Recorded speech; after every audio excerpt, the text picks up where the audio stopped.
안녕하세요. 여러분의 무릎 건강 주치 이왕병원 왕병원 대표원장입니다.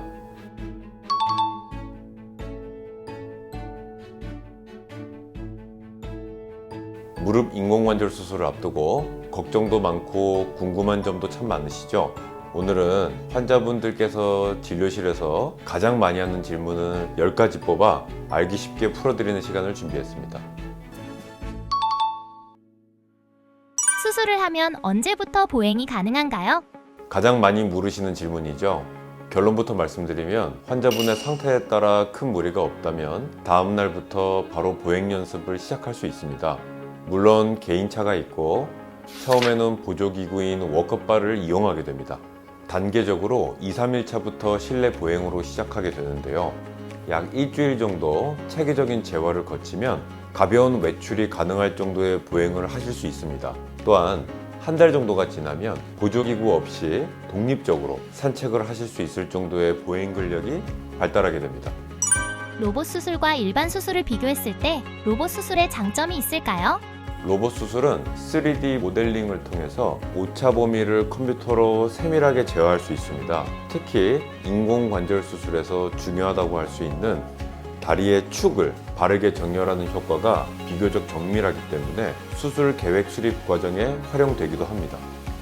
그럼 수술을 할 때 양쪽 무릎을 동시에 하는 게 좋을까요? 양측을 동시에 하게 되면 비용과 시간을 줄일 수는 있겠지만 혈전이 발생하는 등 수술 후 합병증 위험이 다소 높아질 수 있습니다.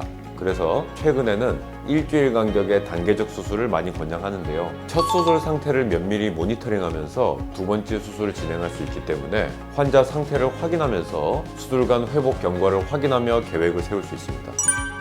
수술 후 무릎 꺾기 운동을 할 때 꼭 고통을 참으면서까지 해야 하나요? 과거에는 강제로 무릎을 꺾기도 했지만 지금은 재활 환경이 많이 달라졌습니다. 최근 연구에 따르면 환자 스스로 움직이는 능동적 재활만으로도 관절 운동 범위 회복에 도움이 될 수 있다고 합니다. 고통스러운 재활보다는 스스로 하는 꾸준한 운동을 통해 재활 지속에 도움이 될 수 있습니다. 그럼 수술을 하고 나서 언제부터 다시 등산을 갈 수 있을까요? 물론 환자의 상태마다 다를 수 있지만 상황에 따라 가능 여부는 달라질 수 있습니다. 수영이나 자전거, 걷기 운동 같은 저충격 운동이 재활에 도움이 되고 등산은 수술하고 6개월에서 1년 정도 시간이 지나서 근력이 회복되면 완만한 코스부터 시작할 수 있습니다.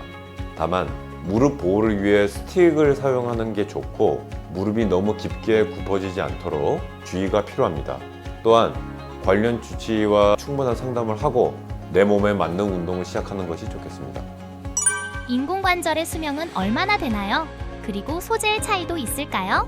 보통 20년 이상으로 알려져 있는데요. 최근 연구에는 인공관절의 수명이 40년에 이른다는 결과도 보고되고 있습니다. 따라서 재수술에 대한 막연한 두려움 때문에 필요한 치료 시기를 너무 늦추실 필요는 없습니다. 실제로 55세 미만의 젊은 환자분들 중에서도 수십 년간 큰 문제 없이 장치를 유지하면서 수술 전보다 훨씬 건강하게 일상생활을 누리시는 사례가 많아지고 있습니다. 최근 활동량이 많은 환자분들의 인공관절 마모를 줄이기 위한 소재 연구가 활발히 진행되고 있습니다. 다만 통증을 무작정 참기보다는 적절한 시기에 전문의와 상담을 하여 나에게 맞는 체계적인 치료 계획을 세우는 것이 중요합니다. 개인의 신체 조건에 적합한 수술과 사후 관리가 뒷받침된다면 건강한 일상을 누리실 수 있습니다. 그럼 인공관절 수술 후에 쪼그려 앉아도 될까요? 쪼그려 앉는 동작은 가급적 피하셔야 합니다. 무릎을 꿇거나 쪼그려 앉는 자세는 인공관절이 뼈에서 떨어지는 해리 현상을 일으키기 때문에 인공관절의 수명을 단축시킬 수 있습니다. 인공관절 재수술의 가장 큰 요인이기도 하기 때문에 반드시 침대와 의자를 사용하는 입식 생활을 하셔야 됩니다.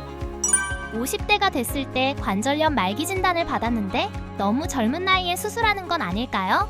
물론 젊을수록 활동량도 많고 기대 수명이 많이 남죠. 때문에 추후 재수술 가능성을 고려해야 합니다. 하지만 무릎 관절염 말기인 상황에서는 다른 선택적 방법이 많지 않은 게 사실입니다.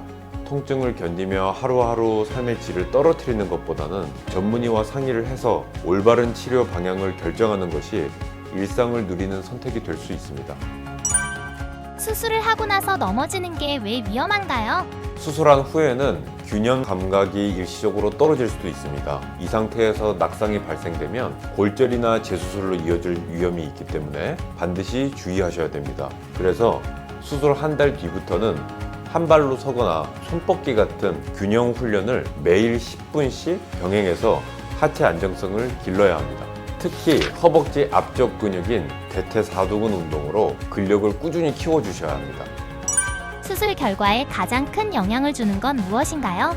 바로 환자분의 적극적인 운동 의지입니다. 특히 수술 후 첫 3개월이 앞으로의 관절 건강을 좌우합니다. 대퇴사두근, 그러니까 허벅지 근육을 강화해야 인공관절이 받는 부담이 줄어듭니다. 사실 혼자 운동하려면 막막하실 텐데요.